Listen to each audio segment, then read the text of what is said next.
برطانوی دور حکومت ختم ہونے کی بہت سی وجوہات، لیکن ان میں سے میجر وجہ جو تھی وہ یہ تھی کہ ایک تو رائزنگ نیشنلزم تھا سب کانٹیننٹ میں، دوسری وجہ تھی کہ برطانوی حکومت خود بھی اس کی دلچسپی اس علاقے سے ختم ہو رہی تھی۔ فرسٹ ورلڈ وار اور سیکنڈ ورلڈ وار بہت بڑی وجوہات تھیں، جس کی وجہ سے انگریزوں نے تقریباً 10-15 سال پہلے ہی یہ انہوں نے، بلکہ زیادہ انہوں نے اس چیز کا اندازہ لگا لیا تھا کہ اب وہ بر صغیر میں نہیں رہیں گے۔ ان کی دلچسپی ختم ہو رہی تھی، لیکن انہوں نے ایک سسٹم یہاں پہ چھوڑا۔ جب دو ملک آزاد ہوئے اور یہ سول بیوروکریسی جو ہے وہ شروع ہوئی، تو پاکستان کے جو حالات تھے، اس ملک کے حالات تھے، وہ کافی مشکل حالات تھے۔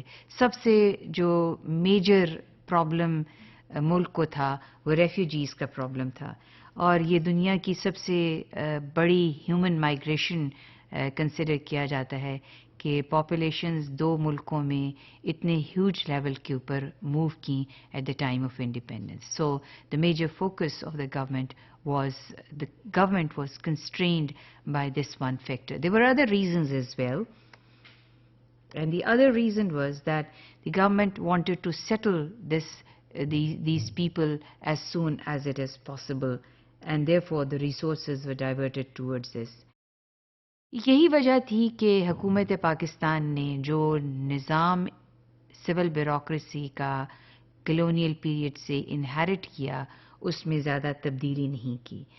اگر کوئی تبدیلی کی تو وہ بہت ہی مائنر قسم کی تبدیلی تھی، کہ میجر ریسٹرکچرنگ یا ریفارم جو ہے وہ انیشیل پیریڈز میں انٹروڈیوس نہیں کیا۔ کیڈر سسٹم جو تھا وہ اس لحاظ سے بھی اچھا تھا برٹش پیریڈ کے لیے کہ وہ اس کے بہت سے مسائل حل کرتا تھا۔ ایک تو وہ کنٹرول کر سکتے تھے، اور دوسرا یہ تھا کہ وہ نیشنلسٹ کی جو ڈیمانڈ تھی کہ اس کو انڈیجنائز کیا جائے، وہ ان دونوں چیزوں کو پورا کرتا تھا۔ لہٰذا جب پاکستان بنا تو اس میں ریفارم یا ریسٹرکچر کرنے کی جو وجوہات تھیں وہ کچھ یوں تھیں۔ ایک تو یہ کہ مسلمان جو تھے سول بیوروکریسی میں سب کانٹیننٹ کی during colonial period they were underrepresented, تعلیمی لحاظ سے پیچھے تھے، لہٰذا اسی لیے سول بیوروکریسی میں بھی ان کی تعداد کم تھی۔ بہت سے وسائل نہیں تھے جو ہم نے سول بیوروکریسی یا جو لوگ وہاں سے آئے ان کی تعداد تقریباً کوئی 100 کے قریب تھی، 100 سے زیادہ نہیں تھی۔ پاکستان کے پاس وسائل بھی بہت کم تھے۔